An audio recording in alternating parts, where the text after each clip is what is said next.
অস্ট্রেলিয়ার বন্ডাই সৈকতে ভয়াবহ সন্ত্রাসী হামলায় জড়িত সাজিদ আকরাম ভারতীয় পাসপোর্ট নিয়ে ফিলিপাইনে সফর করেছিলেন।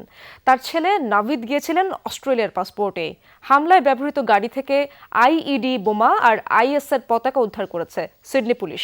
এদিকে হামলাকারীরা মুসলিম হওয়ায় স্থানীয় মুসলমান কমিউনিটির শঙ্কা দেখা দিয়েছে। সামাজিক অঙ্গনে অনিরাপদ বোধ করছেন তারা।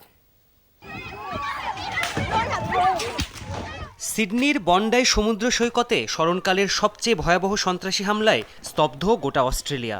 এরই মধ্যে হামলাকারী পাকিস্তানি বংশোদ্ভূত বাবা ছেলের পরিচয় জানা গেলেও অস্পষ্ট মোটিভ।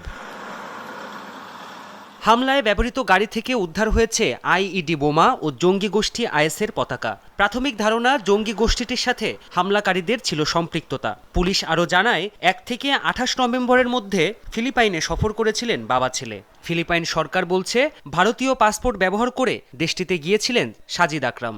ছেলে নাবিদ গিয়েছিলেন অস্ট্রেলিয়ার পাসপোর্টেই। সেখানে তারা সামরিক প্রশিক্ষণে অংশ নিয়েছিলেন।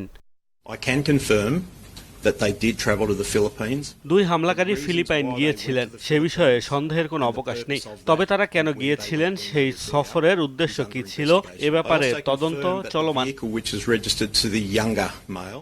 এদিকে এ ঘটনার পর স্বভাবতই উৎকণ্ঠা বিরাজ করছে অস্ট্রেলিয়ার অভিবাসী এবং মুসলিম কমিউনিটির মাঝে। হামলাকারী মুসলিম হওয়ায় এ ঘটনার নেতিবাচক প্রভাব স্থানীয় মুসলমানদের উপর পড়বে বলে মনে করছে অনেকে।